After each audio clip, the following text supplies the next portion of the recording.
Hi, my name is Molly, and the topic of my final report is offshore wind. More specifically, how does it affect the fish populations? So, if you don't know what offshore wind is, it's a type of renewable energy. It harnesses electricity through these giant wind turbines, as seen here. They are placed in coastal regions in the ocean, and they usually operate in wind farms, which is kind of gaggle of several turbines that all operate together, and they transport electricity in cables through the seabed that go to land. So, because this is a renewable energy, offshore wind supports decarbonization efforts, but it does also pose risks to wildlife. So, there's a lot of studies about how offshore wind can pose risks to bird populations, a lot about how it affects marine life in general. But what I really wanted to focus on was fish because I think fish are so interesting as they travel in schools. And so there's obviously a lot of communication with one another within their schools. They have a very unique form of communication. So, why does sound matter for fish? Fish are both able to produce and detect sound. So they're able to produce sound in a few different ways by rubbing their bones together. They can also contract and dilate their gills to produce frequencies, and they can amplify this noise through their abdominal cavities, through their stomachs. But they're also able to detect sound, so they can communicate with one another, but they can also detect when predators are nearby. So that's obviously a very important aspect of their survival, is being able to detect the sound and these vibrations.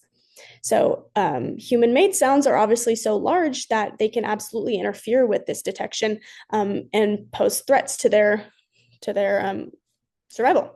So sound matters in three main categories: communication, spawning and reproduction, and navigation, because the schools need to know where to move and how.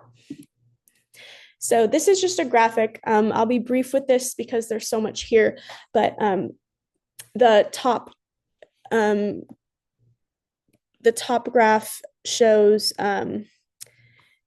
fish vocalization before turbines were introduced, and then this is kind of just like a long-term analysis of how they have changed as the wind turbines operate. So the bottom one is the most recent. It's 2019, but it's most recent to the study. The blue areas are periods of fish vocalization. The yellow areas are periods of no fish vocalization, and then the red shaded areas are the most important to my argument, because they're areas where there should have been fish vocalization, but there was not. And in these months are usually in fall and winter, which are actually also the months where there's the most wind. So this graph could help us draw kind of a connection between operational sounds masking fish vocalization or changing it. So where does this noise come from? It comes from three main areas. Well, the first one is the construction of these wind turbines. This is obviously very noisy. There's ships coming in and out with materials, but they're also doing serious pile driving to build these foundations for the turbines. Operation, these normal operational sounds, turbines are noisy even when they're just kind of existing. And then vessels, ships coming in to perform maintenance on the turbines, coming in to look at them, coming in to bring materials in. This is just a graph showing each of these aspects. So what do the scientists think? A majority of the scientists and all of the sources that I found for my report conclude that sound can and does impair survival for the fish.